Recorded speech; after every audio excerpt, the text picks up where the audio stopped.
If you can help me.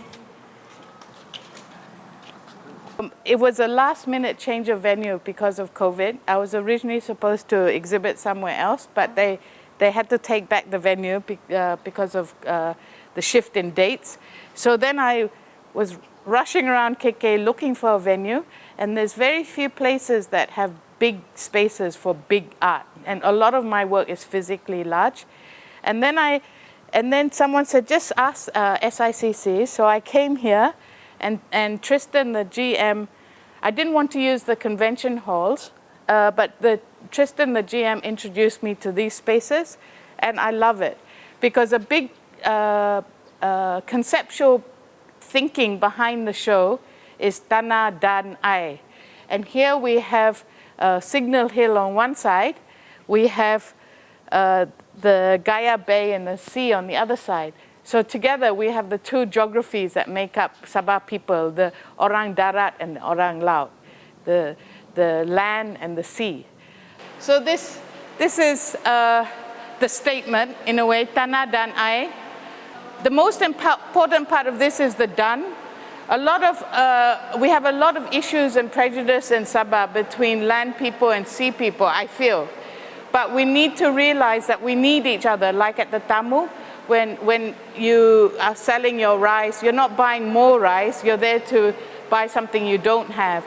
Or if you weave cloth, you want to go and buy woven rattan. You need things from the different environments. The compounded word tanah air means homeland, but we can't have tanah air unless we give respect to the tanah and the air. And we made a new motif. This is bamboo. And so this is the dan. And when you mix things together and you bring people together, something new will happen from that. So this is meant to look like a strong person that's dancing with new ideas coming out. I'm known as a photo media artist, but in this show, I'm mainly working with textiles, meaning weaving. So my grandmother is from Kampung Nambazan in Penampang, and I remember her weaving, and in old photographs, in the Magavao ritual and things like that, I see this mat in the images, but I didn't know anything about my grandmother's weaving or the mats, nothing at all. But I kept thinking about the mat, I kept thinking about communities. I felt that I didn't have a community anymore, either in KK or KL. So in a way, I started with this memory of my grandmother's weaving, and I couldn't even find the plant that she used to weave with, which is bundusan. So you know Jalan Bundusan? It's actually named after a reed found in that area that is the kind of reed that my grandmother used to weave with, but I couldn't find the plant anymore. The plant was going kind of extinct. In the end, I found a plant, but it's in Nabawan area near SICC in Keningau. And she also used to weave with bumban, and I couldn't find bumban for about a year. And then eventually I found it in the Papa area through a friend of mine whose grandmother still weaves in bumban. So these were all the things that were sort of ongoing, thinking about the mat. And I had all this learning and experience over many years, which I symbolize with the table. So it was me balancing all this information and trying to in the process of finding a community, of trying to understand why I was making artwork, for whom is artwork made for, what is the museum for, what goes into a museum, who is the museum for, who is the audience of the museum, what are the kind of stories and landscapes that we're talking about. And these are really big questions for the art world, I feel, especially in the age of climate change, where community and the local become really important, and also in the process of decolonization, which is a big part. The questions of colonization and decolonization are a big part of my art practice. This is also a Dreamtime space, so the lines of the bed sheet, my bed sheet, also representing another form of landscape, because when I lie with this bed sheet, it's like a topographical map, these lines that take the shape of your body, like your body being a landscape. So these are all, and of course it's all set on Mount Kinabalu, which I always describe as my compass to home. I know I'm home when I see Mount Kinabalu. It's like a compass. So this is the ribbon that we used. It's 62 meters, 79 cm between the Malaysian community and the non-Malaysian community. So what we're doing with this ribbon is we're making a woven bridge across the sea and above the sea. It's a bridge of heritage and culture, shared knowledge, same nenek moyang. The ribbon includes an index of all the different heritage patterns from the Bajau community. So it's like a dictionary of patterns. Within this mat, this area here, this is a new weave that we accidentally discovered and invented that we named Mansau Ansau, which means to walk and walk without knowing where you're going. And it was a weave that we accidentally discovered. I went to the weavers, Kak Jolita especially, with a optical illusion I wanted to try and make, but we couldn't quite achieve that. But in the process, Kak Jolita, Lily, and Sharizan discovered this weave. And Kak Jolita gave it its name, Mansau Ansau. If you look at this, if you stand on the side here, this, come here, you have to physically move. If you stand where I'm standing, this line is light color and this line is dark color. If you stand here, this is dark color and this is light color. It's the reverse. So it has this lenticular short silk effect. Like, you know when you look at Thai silk, one side is red, one side is green. It's a similar effect that happens with the bamboo.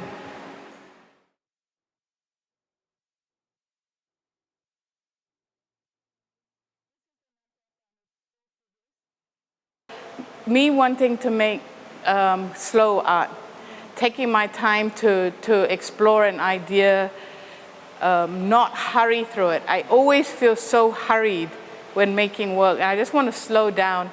It's a lot of pressure to make work faster.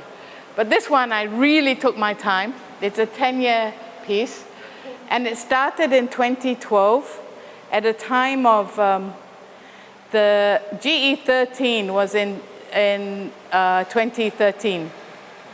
Yes, that's correct. And there was a lot of animosity between East and West Malaysia, the Allah issue, things like that. The Bersih rallies were really growing in size. There was a lot of political fervor on all sides. And amongst all of this, a lot of animosity. And I just wanted the people to kind of stop and to listen to what each other were kind of saying. At the same time, I was also being very emotional and sort of reacting to all this animosity. So I started this series of, I didn't know at that time it was going to be a series. I just started with one line that is something that, almost like a mantra that I'm constantly saying in my head every time I read the paper, that being, the sun will rise in the east and deliver us from this long night. Meaning I wanted Sabah and Sarawak to step up and bring the balance that they were always sort of meant to do within the concept of Malaysia. Because in 1963, Sabah and Sarawak's stated role was to bring balance to this country.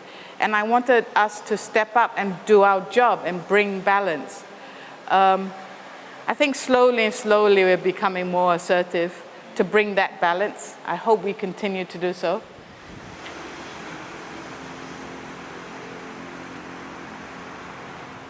But what happens with the yelling, when you watch the yelling, all these sounds are made by the bodies. Here you can hear the feet. So the sound is recorded live, and that woo, that's all them making noises. But then what happens, you know the punkis yell, right? You're actually swallowing, you watch the guy at the end, on the right-hand side, he's doing a lot of the yelling. So what happens is he's actually swallowing the punkis. instead of the pankis coming out, the pankis is going in. It's internalizing it. Flanagan is the Murut man here. This work is not about dulu-dulu again, it's about the Murut man or the Sabahan man now in sort of contemporary society again, and all these cultural roots and knowledge. This is the hat. It's based on the Murut Lalandau hat worn by Murut men, like Flanagan with the camera. But normally the hat, normally you don't see this, which I call the bones of the hat. Normally it's covered in embroidered fabric and beads. These spires, there's 5 of them, and they're very short like that, and they end like this at the end. So it's short, and then it's like that. And then normally, so it's short, and then it has this, the ends, and then they put the Argus Lalandau feathers. And these 5 spires represent the jungle in a Lalandau hat. So what I've done is I've extended the jungle to be interconnected and interdependent. So it becomes a canopy or a root structure or whatever you want it to be. Also about interdependence, interreliance, all the sharing within a whole body, like individuals but also singular body. This is titled Tika Meja. We saw a lot of Meja in the other works. The Meja to me is a really powerful symbol of power that comes historically in Southeast Asia region, not just Sabah, not just Borneo, not just Malaysia, but the whole region. The peoples of Southeast Asia, in the plural sense, didn't have tables. All communities, all cultures had mats on the ground.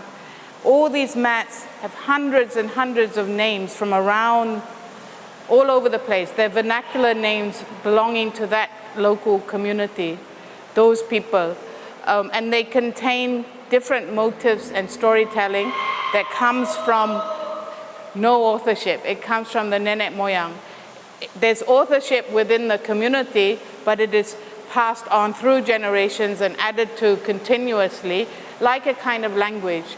Throughout this exhibition, I explore the notion of language quite a lot, and linguistics, and also the motive as language, how you read it. Because we didn't necessarily have a writing tradition in many cultures of Southeast Asia, but we also kind of did through the patterns that we made. And these mats throughout the region were often predominantly made by women. So there is a kind of linguistic that is multi-generational that can be read, like writing, across the region, and contains stories, knowledge, even act as a kind of map for the environment they come from. This was one of the earliest mats that we made that was of such large scale. It started in 2019, finished in 2020. And it's the shadow of tables floating on the base of this mat. As stateless people, they're affected by tables on a daily basis, this state power. And then we were all very proud of this mat because we were still exploring with this kind of scale and stuff like that. And they were very sort of excited about the scale. And I asked them to weave their names into the mat. So they wove their names into the mat, including my name. They put my name in there too. And then I asked Kak Budi to name the mat for me, to give it a name. And she gave it the name Tepo Ania Nombornya, which you can read from the right at the center in the red. It goes up there. What does that mean? It means Tika yang ada nombor, mat with a number. So this is number 1? At first I was going, what do you mean? Tika dengan nombor, a mat with a number. And they were so proud of this mat. The way they talked about it, they were so proud of it. And they never see their names written down. And actually the weavers are largely illiterate, so it was the younger daughters and the the Malaysian Bajau community, they work together, the Malaysian and the stateless. The younger children especially, or the younger weavers, know how to write. So they were helping the elderly weavers to write their name. So for some of them, it's the first time they saw their name written down. So this mat was precious to them. And so when they gave it the name, a mat with a number, I was like, oh, I get it. The biggest compliment they can give to a mat, what they don't have, what they want to give, to honor the mat, is to give it a number. A mat that counts, a mat that exists, a mat that has a number, is recognized. It's like our IC number. Because they do not have a number, and because they do not have a number, they do not count. And I just like tears welled up, and I was, oh my God, that's the best name I've ever heard of. That's so powerful. You might recognize some of the, do you recognize the? Sweet Child of Mine, first one. So what was happening, I was driving around Sabah a lot between, you can imagine, Kota Kinabalu, Semporna, Keningau, constantly driving. And I would take two routes, either via Kundasang Way, or I would go via Keningau, Maliau Basin Way. So I drove everywhere, right? And yeah, that way also. And sometimes I fly. But I like driving because when you drive, you see the landscape. I like flying too because you fly past Kinabalu. But everywhere I went in Sabah, whether it's on a jetty or in a paddy field, I was also tanam padi in the Tabasan of Keningau. You always hear people somewhere in the distance singing karaoke. And it became to me like a soundtrack of Sabah, it's the distant sound of somebody singing karaoke. So I did a survey of the top 20 favorite karaoke songs from these two communities. And then I sent a few WhatsApp to a few friends who are like major karaoke fiends, right?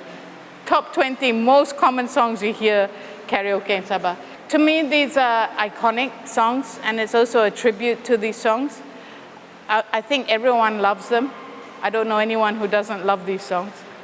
And I also think of them as a kind of, when you sing them sometimes in certain, like when I play it in KL, when I play it in Sabah, when I hear it in KL or here, there's also a certain amount of an act of resistance on my side. And I think for others as well, you hold on to it as part of your cultural identity in a way. You assert yourself via songs. You're claiming something. You're resisting the homogenization of Malaysian culture in a way. So I find it interesting how our songs tend to become so popular, so iconic, that they are like anthems. This is an ongoing, I like to work with series, like ongoing over a period of time. So I allow myself time to change my mind and add new thoughts. So this is an ongoing series called Measuring Project, and these four make up chapter 1. And it's a kind of study of the mat in photographic form. It's a bit like an essay or a notepad of ideas. The idea of the haunted table. This one, normally I imagine the figures are facing upward, but I reversed it for them to look into the mat. And this is the Nantuapan motive again, one of my favorite motifs. And these were just experiments, really. These ones were the base of both these mats, were both made in 2018. And these are the only two mats I have with the pandanus of Semporna woven with the stained natural kayu oval dye bamboo pus. So it's the only instance, these two mats, where the two communities are on a singular. The pandanus are really soft. Yeah. And the black ones are the harder bamboo. It's actually very difficult to weave them together. It's not easy. Yeah, and it is very tebal. Yeah.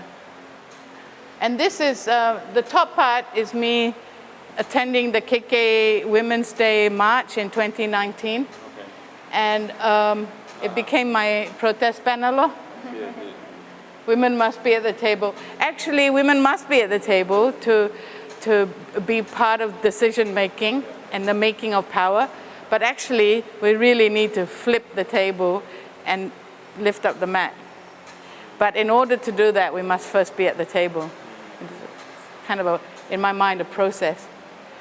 This poster comes from a Facebook rant in 2019 at the height of the fires, the peat fires across Borneo, and there's terrible, terrible haze. And I just like ached for these animals dying by the thousands. There's this one python, this ancient python that was this monster of a python that must have lived through so much. And to see its burnt carcass, it's just like, oh. So Where I can we made... get a piece of this? Oh, I can sell to you. So I think of Borneo as heart of the world and heart of ASEAN. Because if you look at the ASEAN, this is the line for the Indonesian Papua, Philippines. That's ASEAN. We're in the middle of ASEAN. And what's more, Sabah is the center point of the middle. And then it stretches to our two lungs, which are the Congo and Africa, also on the equator. One is here and one is here. Behind, on the other side. So we're almost equidistant apart between the heart, a lung. I'm calling it the heart because that's where my heart is, and we're the lungs because of our shared tropical rainforest density. Yeah. I've rearranged the names a bit. So South China Sea is south of China. Okay. And because I have so many Filipino friends and I'm constantly hearing their stories. Yeah. Sorry, Vietnam, I'll hear your stories less. So it was just purely nepotism that this part of the sea got called West Philippine Sea. And then our sea, I named it the Great Borneo Sea, which to me is significant because it's a geographic name and not a nation state name. It's not about countries owning it, but it's a geography. A geographic name that is a sea that is shared by many nation states.